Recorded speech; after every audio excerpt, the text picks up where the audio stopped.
مرشد سے کہا درد محبت کی دوا دو، حضرت نے مسکرا کے کہا اور محبت۔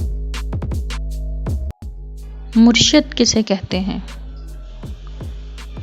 ہادی، رہنما؟ نہیں، آسان لفظوں میں کہیں تو انگلی پکڑ کر راستہ دکھانے کے علاوہ ساتھ ساتھ چلنے والا۔ ایک مرشد وہ ہوتا ہے جو زندہ موجود ہوتا ہے۔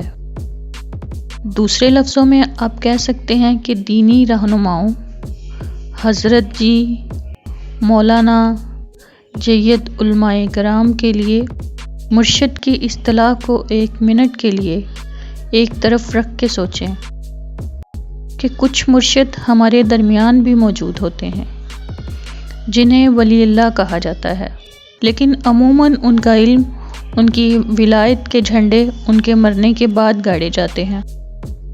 مثال کے طور پر ڈاکٹر عذرا بطول کے حالات زندگی پڑھیں تو بہت حیرت اور حسرت ہوتی ہے۔ حیرت اس بات پر کہ اتنی بڑی ولیہ، اپنے دور کی رابعہ بصری، زندگی کے اتنے قیمتی سال ہم جیسے ناقدروں کے درمیان گزار کے چلی گئیں۔ حسرت اس بات پہ کہ جو خوبیاں مرنے کے بعد ہم لوگوں پر آشکار ہوئیں، پہلے ہو جاتی تو ہم انہیں عقیدت کی اونچی مسند پر بٹھاتے، ان کی زیارت آنے بیانے کرتے، ان کی گفتگو کا ایک ایک لفظ کانوں کے ذریعے دل میں محفوظ کر لیتے۔ لیکن نہیں، ٹھہریے، کیا وہ مرنے کے بعد نیک ہوئیں یا پہلے سے تھیں؟ ظاہر ہے نیکی چھپی رہنے والی چیز تو ہے نہیں، یہ تو خوشبو کی طرح پھیلی اور اپنا آپ منواتی ہے۔ لیکن ہم لوگ بڑے بے قدرے اور ناشکرے ہیں۔ جو پھول کفن اور قبر پر چڑھاتے ہیں وہ زندگی میں گلے میں ڈالنے کا حوصلہ نہیں رکھتے۔ ہم نے ولی اللہ کو خانقاہوں، مسجد و محراب اور مزاروں اور درگاہوں تک محدود کر دیا ہے۔ مجھے لگتا ہے آج کے دور میں ہر وہ شخص ولی اللہ ہے جو اللہ، رسول صلی اللہ علیہ وآلہ وسلم پر ایمان لانے کے بعد عملاً اعتراف کرتا ہے اس کا پاؤں اس کے نفس پر اور اس کی نظر عاقبت پر ہوتی ہے۔ کس نے کیا کہا، کیوں کہا کی قید سے آزاد ہوتا ہے۔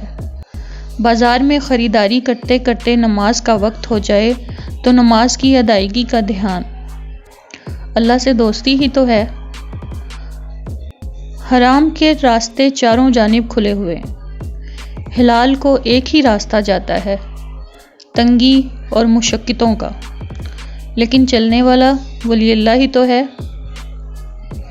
یہی نہیں، جو خوبی میرے اندر نہیں ہے کسی اور کے اندر ہے، وہ اور آپ کے گھر، پڑوس، ناپسندیدہ لوگوں میں بھی ہو سکتی ہے۔ آپ اس خوبی کا اعتراف کر لیں۔